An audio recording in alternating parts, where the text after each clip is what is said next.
Глицерин даяр, самын даяр. Бүт ажыралар мен жоқ эле баштап салбаса экен.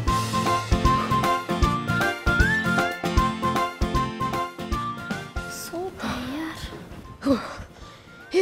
Тажрыйбаны мен силе баштап салдыңбы? Жок, мен жөн гана сен келгенче тажрыйбага керектүү каражаттарды даярдап жаткам. Макул, баштайлыбы? Бирок биз буга кайсы тажрыйбаны жасаган жатабыз? Биз бүгүн самын көөгүн үй шартында даярдайбыз. Эң сылдың кел анда баштайлы, мен эмне кылайын? Бирок кайсызым? Бул жакта даяр самын көктөр бар турбайбы? Азыр алгач өз колубуз менен самын көөгүн жасап, самын көөгүнүн кайсылыктуу эффективдүү экенин байкап алалыбы? Чындап эле? Кел анда баштай берелиби? Мен эмне кылайын? Суу кое берейин? Кел анда сага суу берейин. Кичинен коябыз сууну.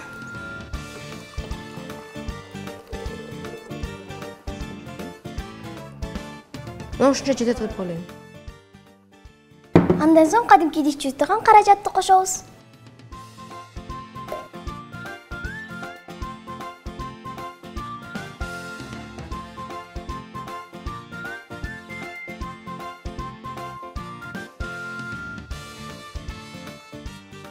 Ооз. Карасаң? Аял кооз экен, Ооба. Эми бул глицерин. Глицерин. Жана ушул глицеринди биздин аралашмабызга кошобуз. Кичинеден кошобуз. Карачы. Мына ушундай эң оңой жол менен биздин самын көөгүбүз даяр болду. Эми муну аралаштырыш керек. Кел анда түтүкчөлөрдү алып аралаштыралы.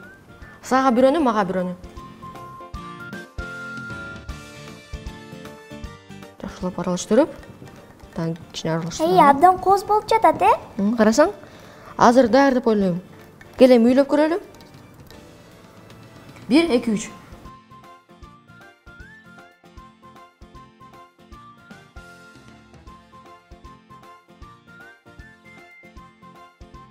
Абдан кооз чыгып жатат, Чын эле, кичинеден чыгып жатат го.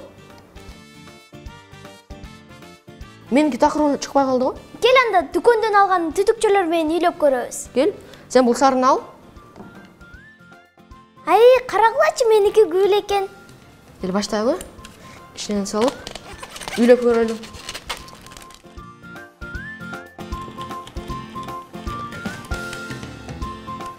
Карачы. Абдан кооз чыгып жатат, карасаң? Чын эле? Аябай кооз экен,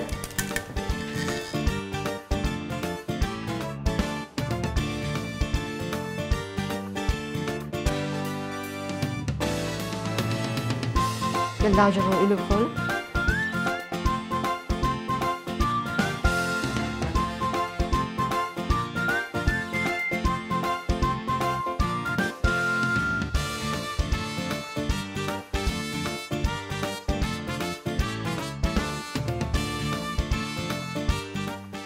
Ayşe'cim, sen ушул самын көктөрү боюнча эң белгилүү эксперт Сэм Хис жөнүндө кансыңбы? Мен керек болсо самын көөгү боюнча эксперт бар экенин билчү эмесмин да. Ал болсо, дүйнөдөгү эң чоң самын көөгүн үйлөп салып тур. Чоң болгондо анын көлөмү канчалык? Мындайбы? Чогой, анын ичинде 50 киши баткан экен. Элестет? Биздики анын жанында көрүнбөй эле калмак турбайбы, Ооба.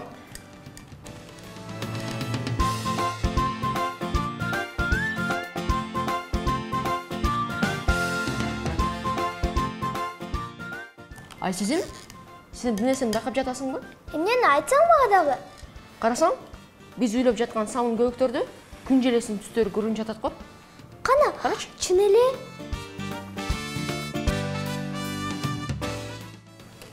Күн желеси эмнеге пайда болот?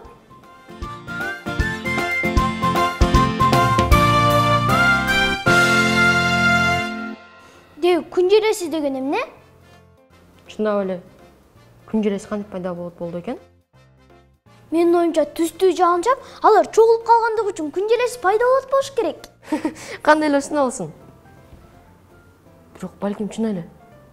Элестет, булуттагы жашоочулар мына жакшы кезде ар кандай кооз боектор чачышат. Жана ушундан улам биз кооз күн желесин көрөбүз. Ой, Арсен, сеники такыр эле жомок болуп кетти го. Асмандагы күн желесин кантип пайдалуу болорун билбейм, бирок бул жерде күн желесин кантип жасашты билем. Ай, күн желесин биз бул жерге кантип аткарабыз? Же сен анын көлөмүн кичине кыла аласыңбы? Азыр барын өз көзүң менен көрөсүң. Ал үчүн бизге күзгү, идиштеги суу, фонарик жана ак кагаз керек. Арсен, сен мени тамашалап жаткан жоксуңбу? Кантип эле ушул буюмдардын жардамы менен биз күн желесин көрө алмак элек? Жок, азыр барын өз көзүң менен көрөсүң. Акырын күзгүнү идиштин ичине коебуз.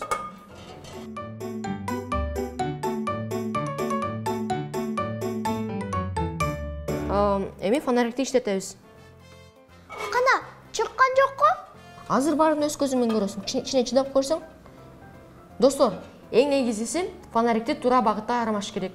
Эгер туура эмес кармасак, күн желеси такыр чыкпайт. Мына, Арсен, сен сыйкырчу турбайсыңбы? Мен чын эле күн желесиндеги түстөрдү көрүп жатамбы? Мына сага. Мына достор, карасаңар.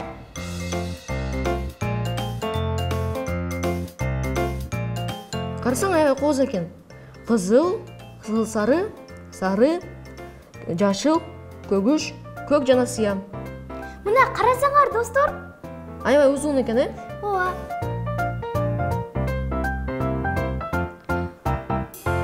Ура, биз бүгүн күн желесин жасадык. Ай, карачы сонун экен күн желеси. Аябай кооз экен, э? Ооба. Үйдүн шартында күн желесин жасадык.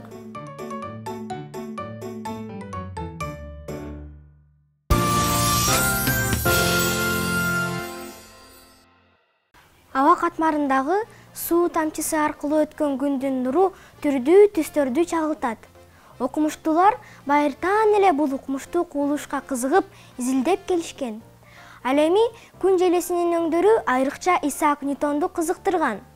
Ал күн желесиндеги түстөрдү атайын аспап призманын жардамы менен аныктаган. Тажрыйбаны аткарууда күн нурун призмадан өткөрүп, түрдүү түстөрдү чагылдырган. Күн нурунан чагылган түстөрдү кылдаттык менен изилдеп, алгач 5 түс бар экендигин аныктаган. Алар кызыл, сары, жашыл, көк жана сыя. Өзүнүн бул тажрыйбасын бир нече жолу кайталап жасап көрүп, 6-чы кызгылт сары түстүн бар экендигин дагы байкаган. Ньютон сандарга өтө маани бергендиктен ага 6 саны жаккан эмес. Мына ушуга байланыштуу ал тажрыйбасын кайталап жасап олтуруп, 7-чи түстү дагы таап алат. Bir jumada 7 gün бар. Ал эми музыкада 7 нота бар.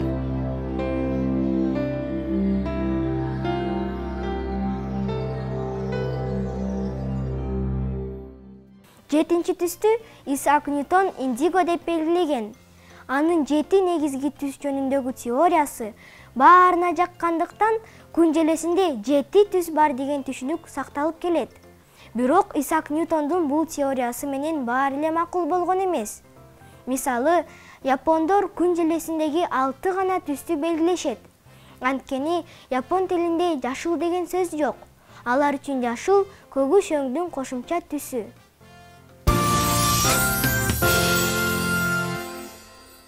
Салам достор, мен Нурбулот. Биз бүгүн күн желеси жөнүндө суроо жооп жүргүзөбүз. Кеттик анда. Бул жерде досубуз бар экен, кеттик анда сурап көрөлү. Салам, атың ким? Айдар. Айдар, мен сага суроо берейин, күн желесинин бийиктиги канчалыкты ойлойсуң? Мен оюмда 5 метр деп атам. Күн желеси 50 метр болуш керек. Ну, где-то 20 или 30 метров. 10 метр. А сенчи? Мен деле 10 метр деп ойлойм. Силерге суроо берейин, күн желесинин бийиктиги канчалыкты ойлойсуңар? Высокая. Высокая.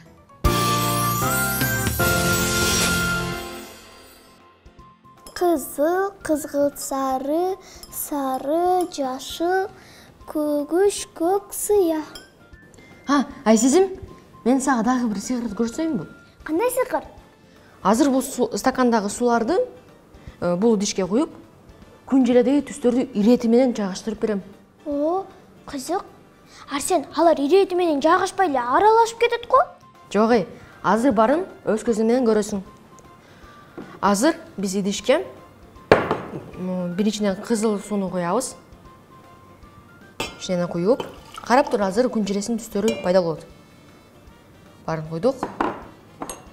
Андан кийин кызыл сары куябыз. Мына кичинен күн желесине окшош калды. Сары. Сарыны куюп. Жашыл. Булар аралашып кетти го? Ой, жок, аз бары болот. Карап тур. Көгүш.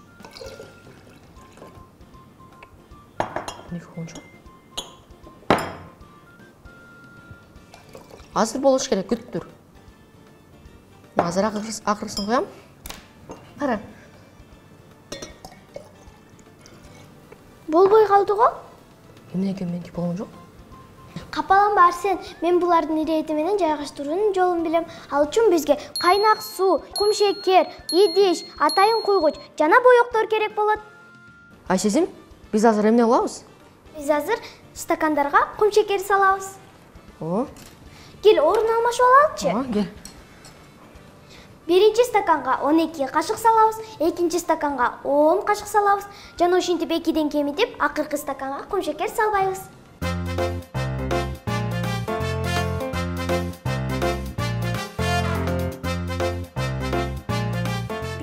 2, 3, 11, мына акыркысы 12. Экинчисине 10 кашык салабыз, Ооба.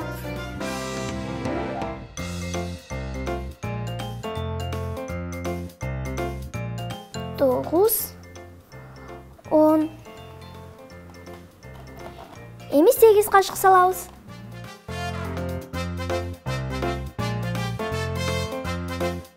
Жети, 8. Эми буга 6 кашык салабыз.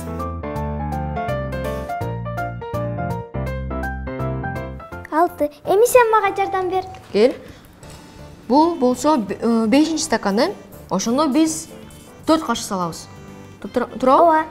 Кел, анда мен 4 кашык салайын. 3 жана 4. Ошондо 6-чы стаканга мен 2 кашык салам. Ооба. 1 жана 2.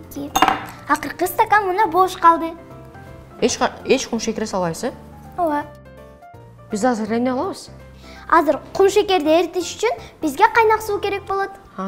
Айсезим, кел анда мен коеюн, Макул. Достор, кайнак сууну колдонгондо этият болгула. Карасаң, кум шекер эрип кетти. Кел, экинчине коелу.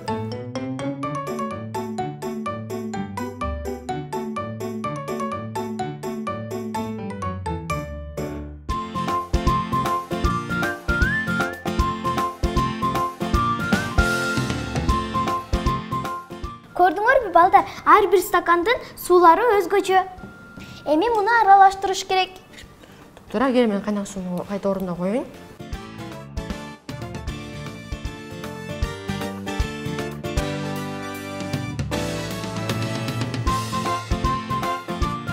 Айсезим, сен бир нерсени байкадыңбы?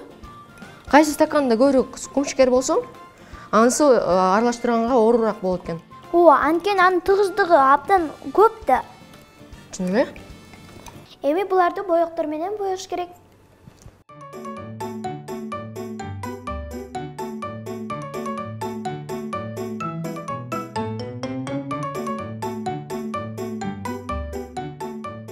Баары даяр деп ойлойм. Абдан кооз болду, Ооба. Кел, азыр эмне кылабыз? Азыр буларды эрети менен жайгаштырабыз. Ал үчүн бизге пробирка жана шприц керек болот. Кел, анда пробирканы алайлы. Шприц менен кичинен алып, куюп баштайбыз. Куюп 0,3. Жана тамчылатып кичинеден куюп баштайбыз.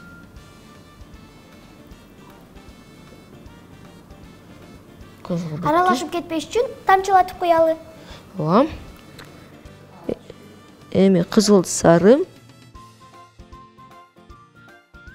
Анда тамчылатып, шашпай тамчылатып коебуз.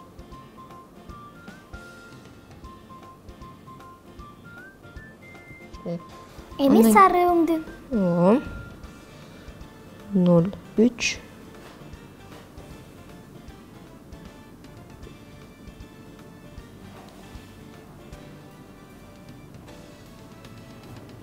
Мына карасаң, Күнделесин окшошуп кетти. аралашпай, ирети менен туруп калды го. Эми жашыл 0,3. Анда тамчылатып коебуз.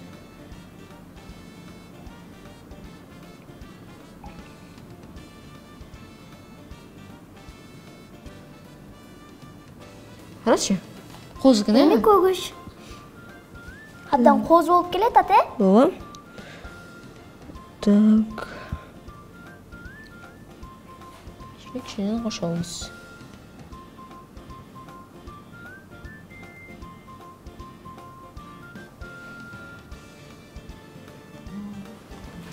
Көк түсүн кошобуз. Кошоп, мынча жетет деп ойлойм. Кичинеден кошобуз, тамчылап. Андан кийин сыя. Туп-тура.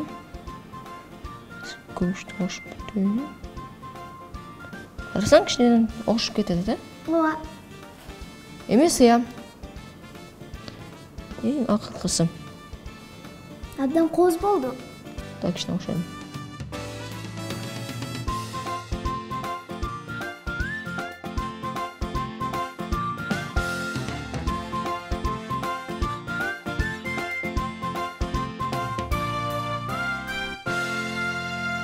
Карачы, биз күн желеде түстөрдү ирети менен жайгаштырып салдык. Ура! Карасаң, мына кызыл, кызгылт сары, сары, жашыл, көгүш, көк жана сыя. Эмнеге меники аралашып кетти? Карасаң?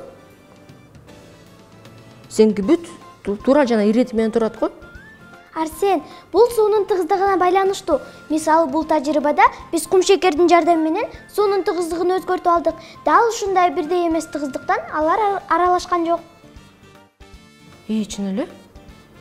Мен муну такыр ойлонбоп турмун.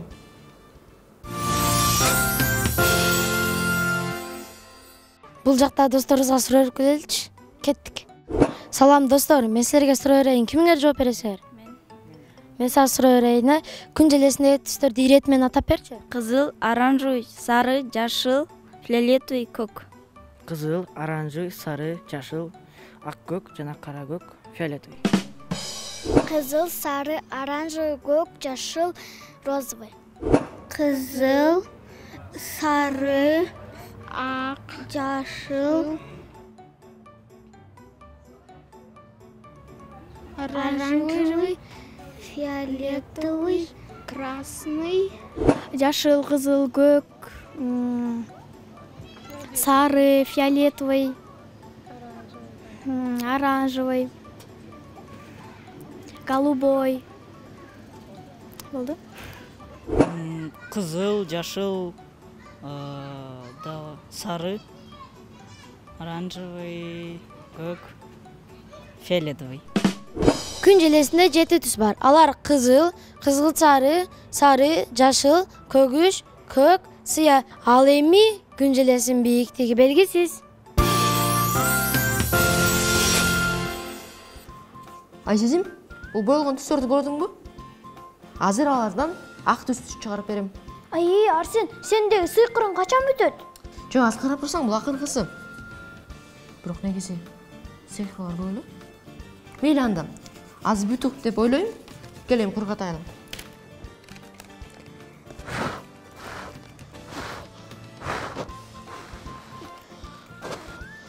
Эми ушул тегерекчени желдетишке жайгаштырабыз. Кел мага жардам бересиң. Карап тур.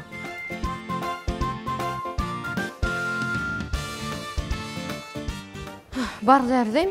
Эми эмне кылабыз? Эми иштетебиз. Туп-турам. Биринчи ылдамдыкка коебуз. Дагы катуу кылалычы. Экинчи ылдамдык. Дагы катуу кылалы. Жана эң бат. Арсен, мен айткан сөздөрүмдү кайра артка алам. Бирок кантип эле менин көзүм ак түстү көрүп жатат? Негизи ар бир адам бат айланып жаткан нерседеги түстөрдү бири-биринен ажыратып көрө албайт. Ал ар бирибиздин көрүү инерциясына байланыштуу. Демек түрдүү түстөр биригип ак түстү пайда кылат турбайбы, э? Ооба, туп-тура. Келем өчүрөлү. Карачы. Кайра күн желеси пайда болду. Ооба, туура.